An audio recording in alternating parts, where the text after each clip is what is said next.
ವೀಕ್ಷಕರೇ, ಈ ಸಾಮಾಜಿಕ ಮಾಧ್ಯಮಗಳು ಇರೋದು ಮಾಹಿತಿಯನ್ನ ತಿಳಿಯೋದಕ್ಕೆ. ಒಂದಷ್ಟು ವಿಷಯಗಳನ್ನ ತಿಳಿಸುವಾಗ ಕೆಲವು ಕಟ್ಟುಪಾಡುಗಳೊಂದಿಗೆ ಅವುಗಳ ಚರ್ಚೆಯನ್ನ ಶುರು ಮಾಡಬೇಕಾಗುತ್ತೆ. ಏಕೆಂದ್ರೆ ಎಲ್ಲ ವಿಷಯಗಳು ಕೂಡ ಎಲ್ರಿಗೂ ಇಷ್ಟ ಆಗಬೇಕು ಅಂತ ಏನಿಲ್ಲ. ಕೆಲವು ಸೂಕ್ಷ್ಮ ವಿಷಯಗಳು ಕೆಲವರನ್ನ ಮುಜುಗರಗೊಳಿಸಬಹುದು. ಕಾರಣ, ನಮ್ಮ ವಾಹಿನಿಯನ್ನ ಸ್ತ್ರೀ ಪುರುಷರು ಇಬ್ರು ಕೂಡ ನೋಡ್ತಾರೆ. ಸಾಮಾನ್ಯವಾಗಿ ಕೆಲವು ವಿಷಯಗಳನ್ನ ಪುರುಷರು ಆಸಕ್ತಿಯಿಂದ ಹಿಂಜರಿದುಕೊಳ್ಳದೆ ಕೇಳದಷ್ಟು ಮುಕ್ತವಾಗಿ ಸ್ತ್ರೀಯರು ಕೇಳೋದಿಲ್ಲ. ಹೀಗಾಗಿ ಎಲ್ಲರನ್ನೂ ಕೂಡ ನಾವು ಗಮನದಲ್ಲಿಟ್ಕೊಂಡು ಯಾರಿಗೂ ಮುಜುಗರ, ಸಂಕೋಚ ಅಥವಾ ಅಭಾಸವಾಗದ ಹಾಗೆ ಕೆಲವೊಂದು ವಿಷಯಗಳನ್ನ ತಿಳಿಸಬೇಕಾಗುತ್ತೆ. ಇವತ್ತಿನ ಈ ಒಂದು ವಿಡಿಯೋದಲ್ಲಿ ನಾವು ತಿಳಿಸುವಂತ ವಿಷಯ ಕೂಡ ಇದೇ ತರಹದ್ದು. ನೀವು ಲವ್ ಮಾಡ್ತಿದ್ರೆ, ಮದುವೆಯಾಗಿದ್ರೆ ಅಥವಾ ಯಾರ ಜೊತೆಯಲ್ಲಾದ್ರೂ ರಿಲೇಶನ್ಶಿಪ್ ನಲ್ಲಿದ್ರೆ ಈ ಒಂದು ವಿಡಿಯೋದ ಮಾಹಿತಿ ನಿಮಗೆ ಖಂಡಿತ ಅನ್ವಯಿಸುತ್ತೆ ಹಾಗೂ ಪ್ರಯೋಜನಕ್ಕೂ ಬರುತ್ತೆ. ನಿಮ್ಮ ಸಂಗಾತಿಯ ಜೊತೆ ನಿಮ್ಮ ಲೈಂಗಿಕ ಜೀವನ ತೃಪ್ತಿದಾಯಕವಾಗಿರಬೇಕು ಅಂದ್ರೆ ನೀವು ತಿಳಿದುಕೊಳ್ಳಲೇಬೇಕಾದಂತ 10 ಸಂಗತಿಗಳ ಬಗ್ಗೆ ನಾವಿಲ್ಲಿ ಚರ್ಚೆ ಮಾಡಲಿದ್ದೇವೆ. ನಿಮ್ಮ ಸಂಗಾತಿಯ ಜೊತೆ ನಿಮ್ಮ ಲವ್ ಲೈಫ್ ಹಾಗೂ ನಿಮ್ಮ ಲೈಂಗಿಕ ಜೀವನ ಹಳಿ ತಪ್ಪಿದ್ದಲ್ಲಿ ಈ ಟಿಪ್ಸ್ ನಿಮಗೆ ಖಂಡಿತ ಸಹಾಯ ಆಗುತ್ತೆ. ಯಾವ್ದಪ್ಪ ಆ 10 ಟಿಪ್ಸ್ಗಳಂತೀರಾ? ಬನ್ನಿ ವೀಕ್ಷಕರೇ, ಈ ಮುಂದೆ ಅದನ್ನ ತಿಳಿತಾ ಹೋಗೋಣ. ಲೈಂಗಿಕತೆ ಅಂತ ಬಂದಾಗ ಇಲ್ಲಿ ಪುರುಷ ಹಾಗೂ ಸ್ತ್ರೀ ಎಂಬ ಯಾವುದೇ ವ್ಯತ್ಯಾಸ ಇರೋದಿಲ್ಲ. ಒಬ್ಬ ಪುರುಷನಿಗೆ ಎಷ್ಟು ಕಾಮಾಸಕ್ತಿ ಇರುತ್ತೋ ಅಷ್ಟೇ ಪ್ರಮಾಣದ ಆಸಕ್ತಿ ಈ ಒಂದು ವಿಷಯದಲ್ಲಿ ಸ್ತ್ರೀಗೂ ಕೂಡ ಇರುತ್ತೆ. ಇಲ್ಲಿ ಯಾವುದೇ ಭೇದ ಭಾವ ಅನ್ನೋದು ಇರೋದಿಲ್ಲ. ಕಾಮಾಸಕ್ತಿ ಹಾಗೂ ಲೈಂಗಿಕ ಬಯಕೆ ಅನ್ನೋದು ಎಲ್ರಿಗೂ ಒಂದೇ ಅನ್ನೋದನ್ನ ಮೊದಲು ನಾವು ನೆನಪಲ್ಲಿಡಬೇಕು. ಇನ್ನೂ ಒಂದು ಹೆಜ್ಜೆ ಮುಂದೆ ಹೋಗಿ ಹೇಳೋದಾದ್ರೆ ಈ ಒಂದು ಹಸಿವು ಪುರುಷರಿಗಿಂತನೂ ಕೂಡ ಸ್ತ್ರೀಯರಿಗೆ ಹೆಚ್ಚು ಅಂತ ಸ್ಟಡಿಗಳು ಹೇಳ್ತವೆ. ಅವರು ಈ ಬಗ್ಗೆ ಮುಕ್ತವಾಗಿ ಹೇಳಲ್ಲ ಎಂಬ ಒಂದೇ ಕಾರಣದಿಂದ ಅವ್ರಿಗೆ ಇದರಲ್ಲಿ ಆಸಕ್ತಿ ಇಲ್ಲ ಅಂತ ಅಂದ್ಕೊಳ್ಳೋದು ತಪ್ಪು. ಇಲ್ಲಿ ಪುರುಷ ಹೇಗೆ ತನ್ನ ಸುಖವನ್ನ ಪಡಿತಾನೋ ಅಷ್ಟೇ ಮಟ್ಟದಲ್ಲಿ ನನ್ನಿಂದಲೂ ಕೂಡ ಸಂಗಾತಿಗೆ ಸುಖ ಸಿಕ್ಕಿದೆ ಅಂತ ಆತ ಗಮನವನ್ನ ಕೊಡಬೇಕು. ಇಲ್ಲಿ ಪುರುಷ ತೋರುವಂತ ಸಣ್ಣ ಸಣ್ಣ ಕ್ರಿಯೆ ಕೂಡ ಕೌಂಟ್ ಆಗುತ್ತೆ. ಅವನ ಡ್ರೆಸ್ಸಿಂಗ್, ಸ್ಮೈಲ್, ಮೈವಾಸನೆ, ನಡೆ, ನುಡಿ, ಏಕಾಂತದಲ್ಲಿ ಅವನು ತೊಡ್ಕೊಳ್ಳುವಂತ ರೀತಿ, ಇದೆಲ್ಲವನ್ನು ಕೂಡ ಒಬ್ಬ ಸ್ತ್ರೀ ಸದ್ದಿಲ್ಲದೆ ಗಮನಿಸ್ತಿರ್ತಾಳೆ. ಈ ಒಂದು ಪ್ರಾಸೆಸ್ ನ ಉದ್ದಕ್ಕೂ ಅವನು ಭಾಗಿಯಾಗುವಂತ ರೀತಿ, ಅದನ್ನ ಹೆಚ್ಚು ಹೊತ್ತು ಕೊಂಡೊಯ್ದು ಉನ್ಮಾದದ ಕೊನೆಯ ಹಂತದವರೆಗೂ ಆಕೆಯನ್ನ ತಲುಪಿಸಿದ್ರೆ ಅವನಿಲ್ಲಿ ಗೆದ್ದ ಹಾಗೆ. ಇನ್ನು ಎರಡನೇದು ಎಮೋಷನಲ್ ಕನೆಕ್ಷನ್ ಅಥವಾ ಭಾವನಾತ್ಮಕ ಬೆಸುಗೆ. ಇಲ್ಲಿ ಎಲ್ಲರೂ ಕೂಡ ತಮ್ಮ ತಮ್ಮ ಸಂಗಾತಿಯ ಜೊತೆ ಲೈಂಗಿಕ ಕ್ರಿಯೆಯನ್ನ ಬಯಸೋದು ಅತ್ಯಂತ ಸಹಜ. ಆದ್ರೆ ಇದು ಸಾಧ್ಯವಾಗುವಂತ ಮೊದಲು ಅಲ್ಲೊಂದು ಭಾವನಾತ್ಮಕ ನಂಟು ಸಾಧ್ಯ ಆಗ್ಬೇಕು. ಲೈಂಗಿಕ ಕ್ರಿಯೆಯನ್ನ ಪರಿಚಯವೇ ಇಲ್ಲದಂತ ಒಬ್ಬ ವೇಶ್ಯೆ ಅಥವಾ ಬೇರೆ ಹೆಣ್ಣಿನ ಜೊತೆ ಕೂಡ ನಡೆಸಬಹುದು. ಆದ್ರೆ ಪ್ರಶ್ನೆ ಅದಲ್ಲ. ಆದ್ರೆ ಇಲ್ಲಿ ಭಾವನಾತ್ಮಕತೆ ಇರೋದಿಲ್ಲ. ಇಲ್ಲಿ ನಡೆಯೋದು ನಿರ್ಭಾವುಕ ದೈಹಿಕ ಚಟುವಟಿಕೆ ಮಾತ್ರ. ಒಂದು ಸುಂದರ ಅರ್ಥಪೂರ್ಣ ಸಂಬಂಧದಲ್ಲಿ ಭಾವನೆ ಹಾಗೂ ಪ್ರತಿಸ್ಪಂದನೆಗೆ ಮೊದಲ ಆದ್ಯತೆ ನೀಡಲಾಗುತ್ತೆ. ಆಕೆ ನಿಮ್ಮ ಪತ್ನಿ, ಲವರ್, ಕ್ರಶ್, ಫ್ರೆಂಡ್, ಬೆಸ್ಟಿ, ಹೀಗೆ ಅದ್ಯಾರೇ ಇರಲಿ, ಆಕೆ ಜೊತೆ ಲೈಂಗಿಕತೆಯನ್ನು ನೀವು ಬಯಸೋದಾದ್ರೆ ಮೊದಲು ಆಕೆಗೆ ನೀವು ಹೆಚ್ಚೆಚ್ಚು ಸನಿ ಹಾಕಬೇಕು. ನಿಮ್ಮ ಬೇಕು ಬೇಡ, ಇಷ್ಟಾನಿಷ್ಟಗಳ ಬಗ್ಗೆ ಆಕೆಗೆ ತಿಳಿಸಬೇಕು. ನಿಮ್ಮ ಜೀವನದಲ್ಲಿ ಹಿಂದೆ ನಡೆದಿರುವುದು ಮತ್ತೆ ಮುಂದಿನ ಆಲೋಚನೆ ಹಾಗೂ ಗುರಿಗಳನ್ನ ಆಕೆಗೆ ಪರಿಚಯಿಸಿಕೊಡ್ಬೇಕು. ನೀವು ಆಕೆಗೆ ಎಷ್ಟು ಗೊತ್ತಿರ್ತೀರೋ ಅಷ್ಟು ಕೂಡ ಇಲ್ಲಿ ನಿಮ್ಮ ನಡುವೆ ಫಿಸಿಕಲ್ ಇಂಟಿಮಸಿ ಅನ್ನೋದು ಹೆಚ್ಚಾಗ್ತಾ ಹೋಗುತ್ತೆ. ನಿಮ್ಮ ನೋಟ್ನಿಂದನೇ ನಿಮ್ಮ ಆಂತರ್ಯ ಆಕೆಗೆ ತಿಳಿಯುವಂತೆ ಅಲ್ಲಿ ಕೆಮಿಸ್ಟ್ರಿ ಸಾಧ್ಯ ಆಗಬೇಕು. ಹೀಗಾಗಿ ದೈಹಿಕ ಸಂಪರ್ಕಕ್ಕಿಂತ ಇಲ್ಲಿ ಮಾನಸಿಕ ಆಪ್ತತೆ, ಭಾವನಾತ್ಮಕ ಬೆಸುಗೆ ತುಂಬಾ ಮುಖ್ಯ. ಇನ್ನು ಮೂರನೇದು ಆಕೆಯ ವಿಶ್ವಾಸ ಮತ್ತು ನಂಬಿಕೆಯನ್ನ ಗೆಲ್ಲೋದು. ಸುಖ ಬೇಕಾದಾಗ ಮಾತ್ರ ಅವಳು ಬೇಕು, ಉಳಿದ ಸಮಯದಲ್ಲಿ ಬೇಡ ಎಂಬ ಮನೋಭಾವ ತುಂಬಾ ಅಪಾಯ. ಇಂಥ ಮನೋಭಾವ ಅತ್ಯಂತ ಕೀಳು. ಆಕೆಯ ಸುಖ, ದುಃಖ, ಕಷ್ಟ, ನೋವು ಇದೆಲ್ಲಕ್ಕೂ ಕೂಡ ನೀವಿದ್ದೀರಾ ಎಂಬ ಭರವಸೆಯನ್ನ ಆಕೆಯಲ್ಲಿ ತುಂಬಿದ್ರೆ ಆಗ ಅವಳ ವಿಶ್ವಾಸವನ್ನ ನೀವು ಗೆದ್ದ ಹಾಗೆ. ನಿಮ್ಮನ್ನ ಆಕೆ ಎಲ್ಲ ಸಂದರ್ಭದಲ್ಲೂ ಕೂಡ ನಂಬುವಂತೆ ಮಾಡೋದು ಪ್ರತಿ ಪುರುಷನ ಕರ್ತವ್ಯ. ಇಲ್ಲಿ ಪ್ರತಿಯೊಂದು ರಿಲೇಶನ್ಶಿಪ್ ಕೂಡ ಭಿನ್ನ. ಒಂದೊಂದರ ಸ್ವರೂಪ ಬೇರೆ ಬೇರೆ ತರಹ ಇರುತ್ತೆ.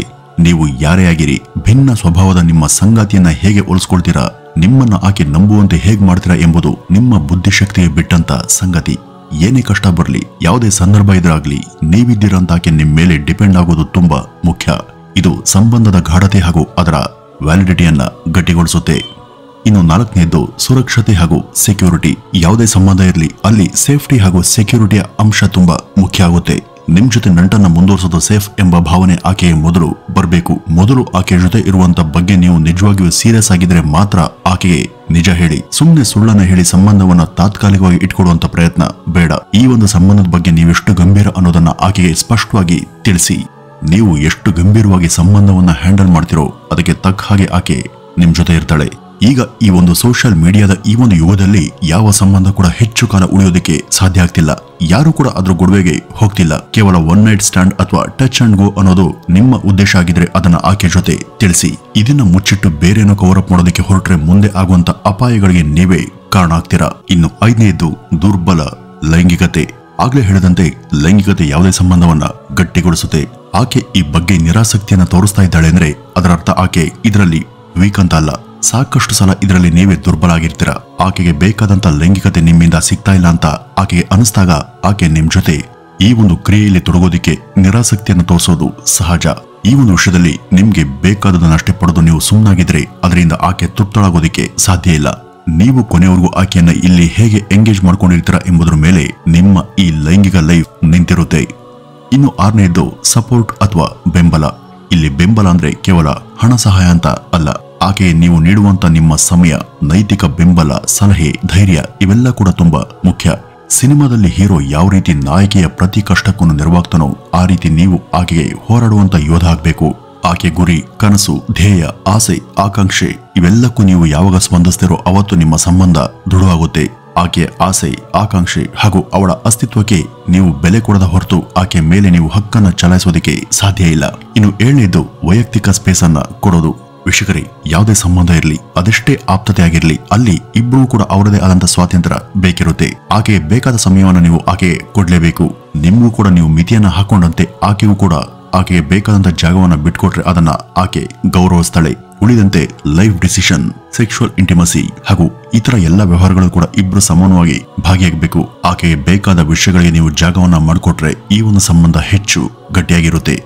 ಇನ್ನು 8ನೇದು ಸಂಗಾತಿಯ ಋತುಕ್ರಿಯೆಯನ್ನ ಗೌರವಿಸೋದು. ವೀಕ್ಷಕರೇ, ದೈಹಿಕವಾಗಿ ಸ್ತ್ರೀ ಪುರುಷರ ದೇಹ ರಚನೆ ಭಿನ್ನವಾಗಿರುತ್ತೆ. ಸ್ತ್ರೀ ಋತುಮತಿಯಾದ ನಂತರ ಪ್ರತಿ ತಿಂಗಳು ಅದರ ಒತ್ತಡ ಹಾಗೂ ವೇದನೆಯನ್ನ ಅನುಭವಿಸಬೇಕಾಗುತ್ತೆ. ಈ ಒಂದು ಹಿಂಸೆ ಗಂಡಸರಿಗೆ ಇರೋದಿಲ್ಲ.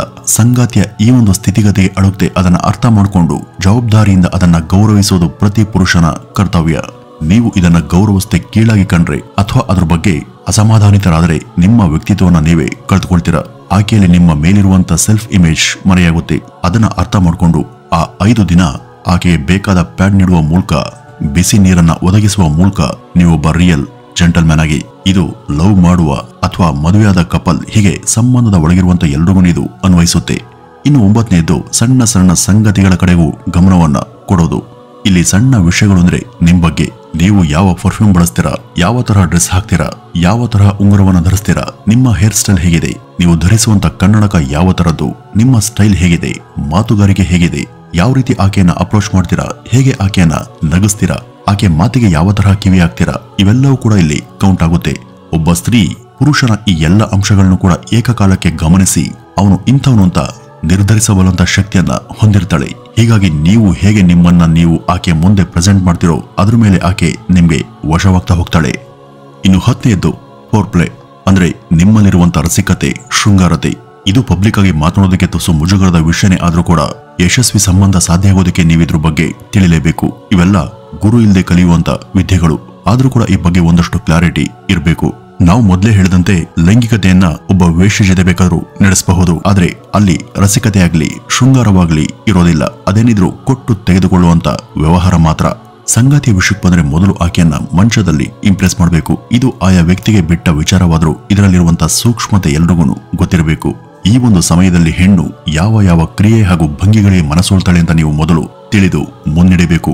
ಏಕೆಂದ್ರೆ ಒಬ್ಬೊಬ್ಬರ ಬಯಕೆ ಒಂದೊಂದು ತರಹದ್ದು ಇರುತ್ತೆ. ಅದನ್ನ ನೋಟಿಸ್ ಮಾಡಿ ಅದರಂತೆ ಮುಂದುವರೆದ್ರೆ ಆಕೆ ನಿಮ್ಮ ಸ್ವತ್ತಾಗ್ತಾಳೆ. ಈ ಒಂದು ವಿಷಯ ಪ್ರತಿಯೊಬ್ಬರ ಖಾಸಗಿ ಸಮಾಚಾರನೇ ಇರಬಹುದು.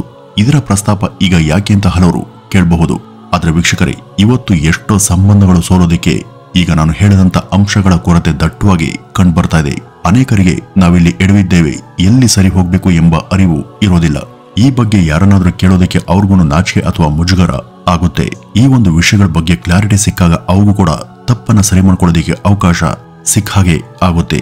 ಹೀಗಾಗಿ ಇದು ಕೇವಲ ಎಜುಕೇಶನಲ್ ಪರ್ಪಸ್ಗೆ ಮಾತ್ರ ಅಂತ ಹೇಳ್ತಾ ಈ ಒಂದು ವಿಡಿಯೋವನ್ನ ಇಲ್ಲಿಗೆ ಮುಗಿಸೋಣ. ನಮಸ್ಕಾರ.